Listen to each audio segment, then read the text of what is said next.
Las Vegas, July 14th, 2016, 3:03 a.m. The Crown Royale Casino's poker room sat in the quiet aftermath of the World Crown Invitational, one of the highest stakes tournaments in poker history.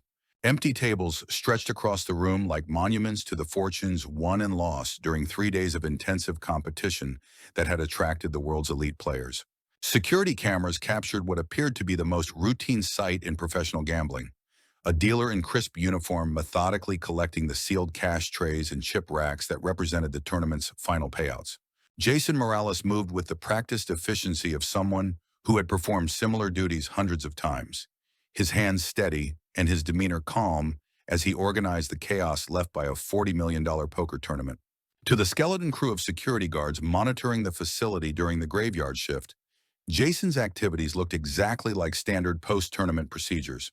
The massive volume of cash and chips generated by championship poker required systematic collection and transfer to secure counting areas, work that often continued well into the early morning hours.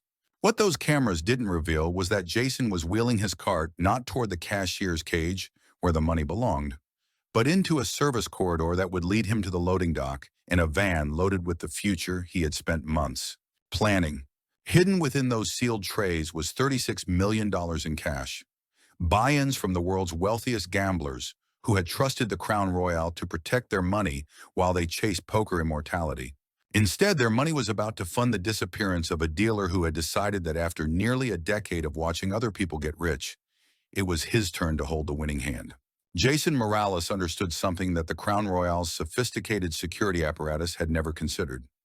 The most dangerous moment in any casino isn't when money changes hands at the tables, but when it sits waiting to be processed in the vulnerable minutes between the end of play and the beginning of accounting.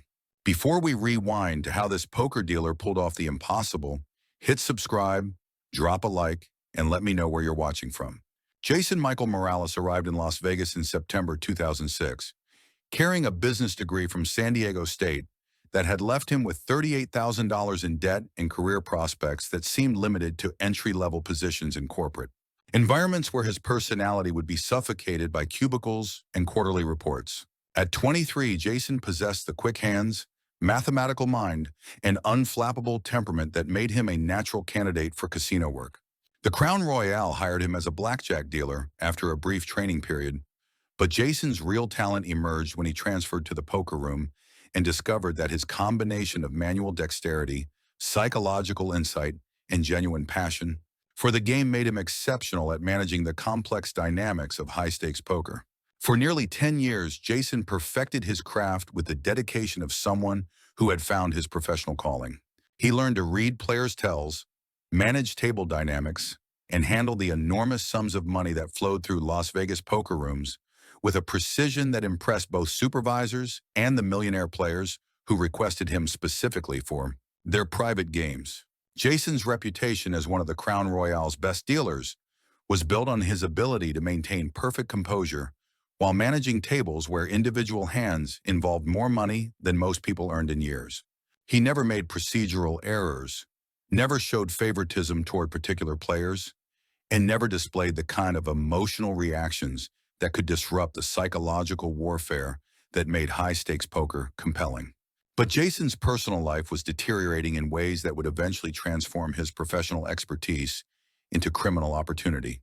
Despite earning more than most casino employees, his wages were modest compared to the fortunes he watched change hands nightly. Players tipped him hundreds of dollars for dealing games where millions were won and lost. But Jason went home to a shared apartment and a decade-old Honda that barely qualified as reliable transportation. The psychological toll of poverty amid abundance became increasingly difficult to manage. Jason calculated odds and managed money for players who spent more on single bets than he earned in months, while his own financial situation remained precarious enough that unexpected expenses could trigger personal crisis.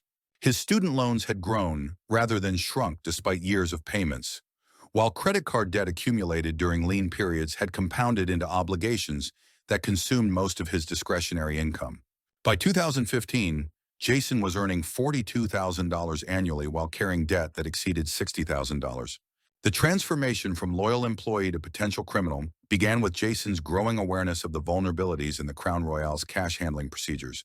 His decade of experience had given him insights into when money was most vulnerable, which security measures were routine rather than rigorous, and how the enormous volume of tournament cash created opportunities that existed nowhere else in the casino. Jason began to view the approaching World Crown Invitational not as another work assignment, but as the solution to financial problems that legitimate employment would never solve. The tournament would bring together the world's wealthiest gamblers for 3 days of competition that would generate more cash than most banks handled in typical months. The Crown Royal Casino's poker room represented the pinnacle of Las Vegas gambling sophistication, hosting tournaments that attracted billionaires, celebrities, and professional players who competed for prizes that exceeded the GDP of small nations. Jason Morales' decade of experience had given him unprecedented insight into every aspect of these operations, from the psychological dynamics that governed million-dollar pots to the security procedures that protected the enormous sums of money involved. The World Crown Invitational was scheduled to be the largest poker tournament in Las Vegas history, with buy-ins ranging from $100,000 to $100,000, $5 million, and a total prize pool approaching $40 million. The 3-day event would attract players from around the world, creating a concentration of wealth and gambling activity that had never been attempted at a single venue. Jason's responsibilities during major tournaments included dealing at the highest stakes tables, managing cash transactions for players, and most critically, overseeing the collection and organization of money during breaks between playing sessions. His trusted status allowed him to handle sealed trays containing millions of dollars, with minimal supervision during the chaotic periods when tournaments transitioned between rounds. This access represented the vulnerability that Jason had identified as his opportunity. During normal poker operations, cash moved through established procedures with multiple verification points. But tournament volume overwhelmed these systems, creating improvised procedures where sealed trays of cash sat in holding areas awaiting processing by dealers who were trusted to manage the money without constant oversight. The technical challenges of stealing $36 million from a poker tournament were significant but not insurmountable for someone with Jason's expertise and access. The main obstacles were psychological, maintaining composure while committing the largest theft in Las Vegas history, and logistical, transporting enormous quantities of cash without triggering security protocols designed to detect exactly this type of crime. Jason's solution demonstrated both criminal sophistication and intimate knowledge of the Crown Royale's operational procedures. Instead of attempting to circumvent security systems, he would exploit the trust that 10 years of reliable service had earned him. His theft would be disguised as routine tournament management until he was beyond the reach of pursuit. The key insight was understanding that poker room security focused on preventing player fraud and external robbery rather than internal theft by trusted dealers. Cameras monitored gaming tables and player interactions, but provided limited coverage of back-office areas where dealers organized cash during tournament breaks. Jason's preparation required months of careful observation and planning. He documented security procedures, studied camera coverage patterns, and identified the optimal timing when his activities would attract minimal attention. His legitimate tournament duties provided perfect cover for this intelligence gathering. The money conversion challenge was equally complex, requiring Jason to transform $36 million in casino cash into assets that couldn't be traced back to the Crown Royale theft. His research into criminal financial techniques revealed that successful laundering required immediate distance from the crime scene, multiple conversion methods, and connections to underground networks that specialized in handling stolen money. Jason's approach involved establishing contact with offshore gambling organizations that could provide both money laundering services and protection from law enforcement investigation. His poker expertise was valuable to criminal enterprises that operated high-stakes underground games for clients who couldn't participate in legitimate casino competition. The psychological preparation was as challenging as the technical planning. Jason had to overcome 10 years of professional ethics and transform himself from someone who protected players' money into someone capable of stealing millions from the institution that had trusted him completely. By July 2016, Jason had assembled all the elements necessary to execute what would become the largest poker tournament theft in gambling history.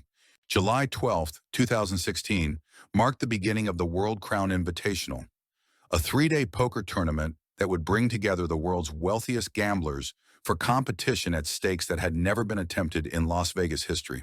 The Crown Royale's poker room was transformed into a battleground where fortunes would be won and lost with the turn of single cards. Jason Morales arrived for the tournament's opening day, knowing that the next 72 hours would determine whether his months of planning would result in financial freedom or life imprisonment. The poker room was buzzing with anticipation as players from around the world registered for events with buy-ins that exceeded the annual budgets of most small businesses. For 3 days, Jason dealt cards with the same flawless precision that had made him one of Las Vegas's most respected poker dealers. He managed tables where individual pots exceeded millions of dollars, maintained perfect composure during heated disputes between billionaire players, and handled the enormous volumes of cash that flowed through the tournament with his characteristic professionalism. But Jason was also conducting final reconnaissance for his planned theft, confirming details about security procedures, cash storage locations, and the timing of overnight processing that would provide his window of opportunity. His legitimate duties provided perfect cover for observing aspects of the operation that would be crucial for his crime. The tournament reached its climax on July 14th, when the final table brought together 8 of the world's most skilled players competing for a first prize of $12 million. Jason was selected to deal the final table, an honor that reflected his reputation and provided perfect positioning for the theft he would execute after play concluded. The final session extended past midnight, with players battling through complex hands that would determine the tournament champion and the distribution of $40 million in prize money. Jason dealt each hand with mathematical precision while internally preparing for the crime that would occur after the last card was played and the chaos of settlement began. By 2:30 a.m., the tournament had concluded with Brazilian businessman Carlos Santos claiming the championship and the $12 million first prize. The remaining $36 million in cash and chips required immediate processing, with sealed trays prepared for transport to the Crown Royale's secure counting facilities. Jason volunteered to assist with the post-tournament collection, a gesture that tournament directors appreciated during the complex process of organizing such enormous amounts of money. His willingness to work extended hours had been consistent throughout his career, making his presence during unusual circumstances completely routine. At 2:51 a.m., Jason began collecting the sealed trays that contained the tournament's remaining cash, loading them onto a service cart while maintaining the same professional demeanor he had displayed throughout the 3-day event. To security personnel and tournament staff, his activities appeared to be standard post-event procedures. The $36 million that Jason ultimately selected represented the buy-ins from players who had been eliminated during tournament play, money that belonged to the Crown Royal rather than individual winners and would be less likely to generate immediate victim complaints when the theft was discovered. At 2:59 a.m. on July 15, 2016, Jason Morales began the 18-minute sequence that would transform him from Las Vegas's most trusted poker dealer into the perpetrator of the largest tournament theft in gambling history.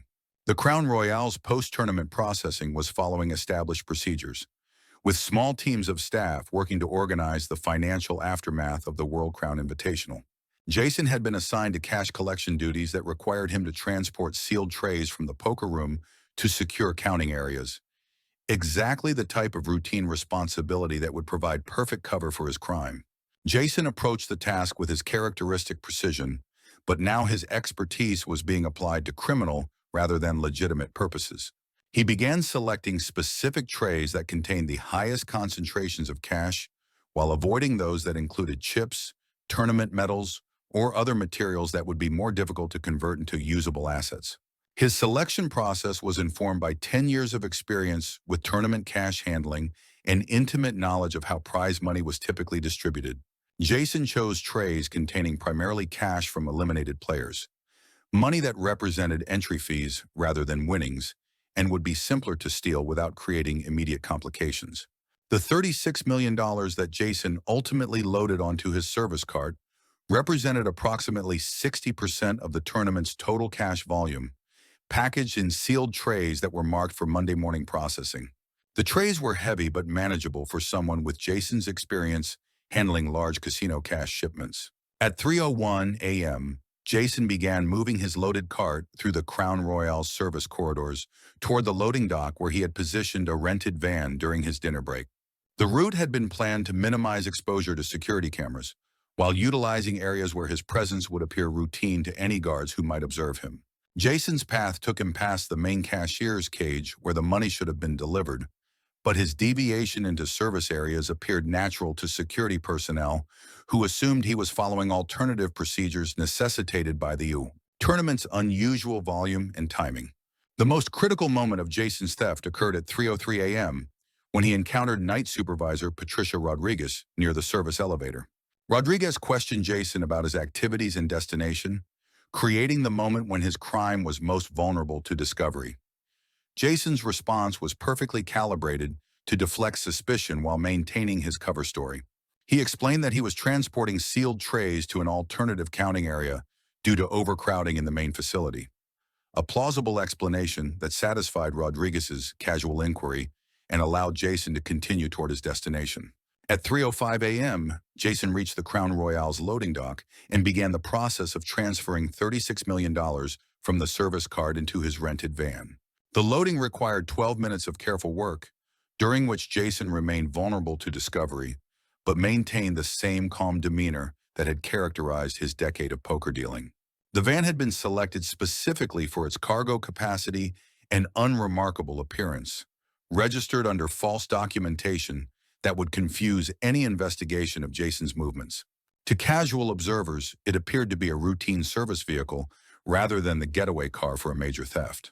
At 3:17 a.m., Jason completed the loading process and secured the van's cargo area, containing $36 million in cash within duffel bags that could be transported and concealed more easily than the original tournament trays. His organization of the stolen money demonstrated the same methodical approach that had made him an exceptional casino employee. At 3:18 a.m., Jason drove away from the Crown Royale Casino with his stolen fortune, beginning a carefully planned escape that would take him far from Las Vegas before the theft was discovered. His departure was captured by parking lot security cameras, but showed nothing more suspicious than an employee leaving work after an extended tournament shift. Jason's immediate destination was a storage facility in Henderson, where he had prepared equipment for processing and concealing the stolen cash. The facility provided secure access and climate control that would protect the money while Jason implemented the next phases of his criminal plan.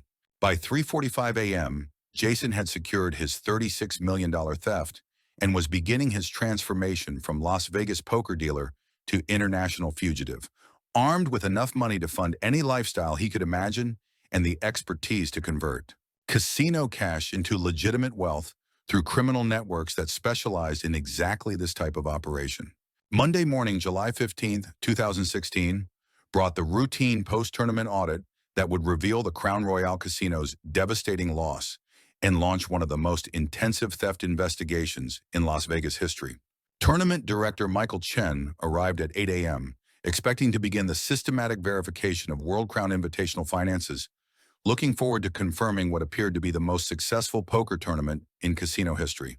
The three-day event had exceeded all revenue projections while establishing the Crown Royale as the premier destination for high-stakes poker competition. Chen's morning routine began with reconciling computer records of tournament activity against physical cash and documentation in secure counting areas. The process was methodical but essential, ensuring that every buy-in and payout was properly accounted for, and that the casino's financial obligations were correctly calculated. The first sign of problems emerged when Chen attempted to verify cash reserves that should have been available from the previous night's final table conclusion. According to tournament software, approximately $40 million in various forms should have been secured for processing, but the physical inventory revealed significantly less money than the digital records indicated. Chen spent the next hour conducting increasingly desperate searches of alternative storage areas, consulting with other departments about money that might have been moved during overnight processing, and reviewing tournament transaction logs for errors that might explain the massive discrepancies he was discovering. When these efforts failed to locate the missing money, Chen contacted Crown Royale Security Director Robert Park, who immediately recognized that $36 million could not be misplaced through routine operational mistakes. Park authorized emergency protocols while attempting to contact Jason Morales, who was scheduled to work the Monday shift, but had failed to appear. Park's attempts to reach Jason through phone calls, text messages, and emergency contacts received no response, while investigators dispatched to his apartment discovered that the property had been completely abandoned. The combination of missing money and a vanished employee immediately suggested internal theft rather than external robbery. Security analysis of tournament surveillance footage revealed Jason's activities during the early morning hours of July 15th, showing him collecting cash trays and moving them through service corridors toward areas that weren't equipped with comprehensive camera coverage. The footage clearly documented systematic theft by one of the casino's most trusted employees. FBI Special Agent Maria Santos arrived at the Crown Royale at 1 p.m. to begin federal investigation of what appeared to be the largest poker tournament theft in American gambling history. Santos's immediate priorities were preserving evidence and beginning the complex process of tracking Jason's escape, while understanding the methods he had used to defeat the casino's security systems. The investigation revealed that Jason had systematically eliminated his Las Vegas connections during the weeks preceding the theft, closing financial accounts, terminating his lease agreement, and disposing of personal property in ways that indicated extensive preparation for permanent disappearance. More concerning was evidence suggesting that Jason had established contact with underground gambling organizations that could provide money laundering services and protection from law enforcement investigation. His poker expertise made him valuable to criminal enterprises that operated high-stakes illegal games for clients seeking alternatives to regulated casino competition. Santos's team began analyzing Jason's communications and financial records, searching for evidence of his current location and the criminal networks he might be using to convert $36 million in stolen tournament cash into legitimate assets. The investigation required cooperation with international law enforcement and financial intelligence agencies. The Crown Royale Casino faced immediate crisis management challenges that threatened both financial stability and regulatory compliance. The theft had occurred during the casino's highest-profile poker event, creating publicity disasters that could damage their reputation permanently while triggering investigations by gaming regulators. Casino executives chose to cooperate fully with law enforcement while minimizing public disclosure of details that might compromise the investigation or encourage copycat crimes. Press releases acknowledged financial irregularities related to tournament operations without revealing the specific scope of Jason's theft. The investigation expanded rapidly to include multiple federal agencies and international cooperation efforts. But Jason had achieved such a significant head start that tracking his movements became extremely challenging. His decade of experience observing high-stakes gambling had apparently taught him how the most sophisticated players disappeared when they needed to avoid unwanted attention. Jason Morales had proven that even Las Vegas's most trusted casino employees could become master criminals when desperation, opportunity, and intimate operational knowledge combined with access to the largest concentrations of cash in the gambling world.